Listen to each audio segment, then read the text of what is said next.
வெள்ளையங்கிரி. பலரும் இந்த பெயரை கேட்டவுடனே மனதில் ஒரு பயம்.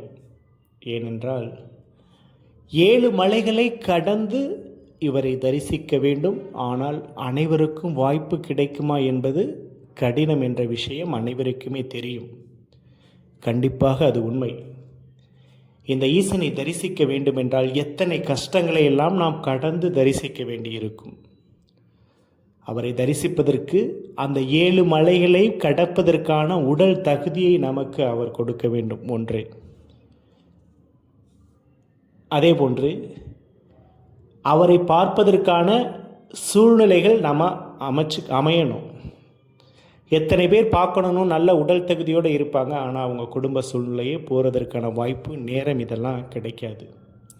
அதையும் தாண்டி நாம் செல்லும்போது அந்த நிலையில் அங்கு செல்வதற்கு அனுமதிக்க வேண்டும். ஏன்னா இந்த வெள்ளையங்கிரிக்கு செல்வதற்கு பிப்ரவரி மாதத்திலிருந்து மே மாதம் மட்டும்தான் அங்கே அனுமதி. செல்ல சூழ்நிலைகளாக இருக்கும்போது அந்த நாட்கள் நமக்கு கிடைக்கணும். இதையெல்லாம் தாண்டி நாம் செல்லும்போது அன்றைய நிலையே அந்த சீதோஷண காலநிலை, மழை, காற்று இதற்கான வாய்ப்புகள் இருக்கும்போது அங்கே நம்ம அனுமதிக்கப்பட மாட்டார்கள். இதையெல்லாம் கடந்து செல்லும்போது முதல் மலை சற்று கடினமாக இருக்கும். சிலர் அந்த கடினத்தை கடக்க பயந்துவிட்டு பாதியிலே இறங்குகிறவர்களும் இருக்காங்க. அடுத்து முதல் மலையும் கடந்து 2வது மலை போகும்போதே அங்கே இருக்கும் கடுமையான குளிரைகளை தாங்க முடியாமல் அங்கிருந்து கீழே இறங்கியவரும் இருக்கின்றார்கள். இதையெல்லாம் தாண்டி 4, 5, 6 அந்த சுனை நீரை குளிப்பதற்கு பயந்து அப்படியே செல்பவர்களும் இருக்காங்க. இதையும் தாண்டி 7வது மலை மிகவும் கடினமானது. அந்த கடினமான மலையை கடந்து அவரை தரிசிக்கும் வாய்ப்பு என்றால் கண்டிப்பாக சிலருக்கு மட்டும்தான். அந்த சிலரில் நானும் ஒருவன். இந்த வெள்ளையங்கிரி ஈசனை போன்று அழகான 6000 அடிகளுக்கு மேலான பொதிகை மலை, அதே போன்று பர்வதமலை, சதுரகிரி, மிகவும் தூரத்தில் பார்க்கும்போது இருக்கின்ற சிவன் வடிவில் அமையும் கொண்டாரங்கி, இப்படி சிறப்புமிக்க அனைத்து மலைகளையுமே பார்க்கும் தரிசனம் எனக்கு கடவுள் கொடுத்திருக்கின்றார் என்றால் உண்மையாலுமே கடவுள் எனக்கு கொடுத்த புண்ணியம்தான். இந்த மலைகளுக்கெல்லாம் நாம் செல்லும்போது அதற்கு தகுந்தாற்போல் நம்மளை தயார்படுத்திக் கொள்ள வேண்டும். சிலர் ஏதோ ஒரு பொழுதுபோக்குக்காகவும் ஏதோ எல்லாரும் போகிறாங்கன்றதாகவும் கண்டிப்பாக அந்த எண்ணத்தை மாற்றி முழு மனதோடு அவரை மனதில் ஏற்று நாம் நினைத்தால் இந்த பல்வேறு கஷ்டங்களை எல்லாம் மாற்றி அவரை தரிசிக்கும் வாய்ப்பு கண்டிப்பாக நமக்கு கொடுப்பார். அது குடும்ப சூழ்நிலைகளாக இருக்கட்டும், பண பிரச்சனைகளாக இருக்கட்டும், கால சூழ்நிலைகளாக இருக்கட்டும், எல்லாம் அவரை மனமுருக மனதில் வேண்டி நினைத்து கொள்ளுங்கள். உண்மையாலுமே அனைத்து தடைகளையும் தாண்டி அவரை தரிசிக்கும் வாய்ப்பு கண்டிப்பாக கொடுப்பார் என்பது உண்மை. ஏன்னா இத்தனை மலைகள் எல்லாம் நாம் கடக்கும்போது எத்தனை துன்பங்கள்லாம் கடந்து நான் தரிசிக்கின்றேன் என்ற அந்த அனுபவத்தில் உங்களுக்கு சொல்கின்றேன்.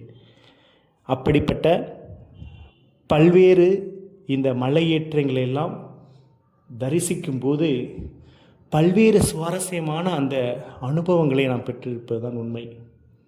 உதாரணமாக இந்த வெள்ளையங்கிரி மலையில் அந்த 3 மலைகளும் பாருங்களே, ஒன்றோடு ஒன்று சின்ன ஒரு இணைப்பு தான் இருக்கும். அந்த 3 மலை கல்லும் ஒன்றாக சேர்ந்து அங்கே நம்ம தூரத்தில் பார்த்து தெரியலையா? அதை என்ன ஒரு ஆச்சரியம்! அதை நீங்கள் அங்கே செல்லும்போது பாருங்கள்.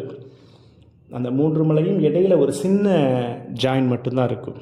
இந்த மாதிரி ஒவ்வொரு இடத்திலும் பல்வேறு அதிசயமான நிகழ்வுகள்லாம் பார்த்துட்டு நம்ம அந்த மலையை ரசிச்சுட்டு வரணும். நிறைய பேர் ஏதோ மலைக்கு போனோம், அங்கே சாமியை கும்பிட்டோம், இப்படி வந்ததான் இருக்காரு. கண்டிப்பாக அப்படி செல்லக்கூடாது. ஒவ்வொரு நிகழ்வையும் பார்த்து மனசார வேண்டி அதை நம் கண்குளிர பார்த்து வந்து தான் சிறப்பு. அப்படி வெள்ளையங்கிரி மலை நாம் செல்லும்போது ஒவ்வொரு மலைகளிலுமே ஒரு நிகழ்வுகள், மாற்றங்கள், அங்கே இருக்கும் அமைப்புகள் எல்லாமே பார்த்து பார்த்து நாம் அந்த அழகை ரசித்து கொண்டு தான் வரணும். ஆனால் அது சிலர் அப்படி தான் சிலர், ஆனால் பலர் அப்படியே ஏதோ மலை ஏறினோம், சாமியை கும்பிட்டோம், இறங்கினோம் அப்படின்றாக இருக்காங்க. உண்மையாலுமே வெள்ளையங்கிரியை முழுமையாக பொறுமையாக ஏறி பார்த்துட்டு வரேன்னா ஏறுவதற்கு ஒரு 8 மணி நேரம் 7 மணி நேரம், அப்படியே இறங்கும்போது ஒவ்வொரு நிகழ்வாக பார்த்துட்டு வருவது அதிகபட்சம் 7-8 மணி நேரம். இதுதான் நம்ம வெள்ளையங்கிரி ஈசனை தரிசிப்பதற்குண்டான நேர அமைப்பு.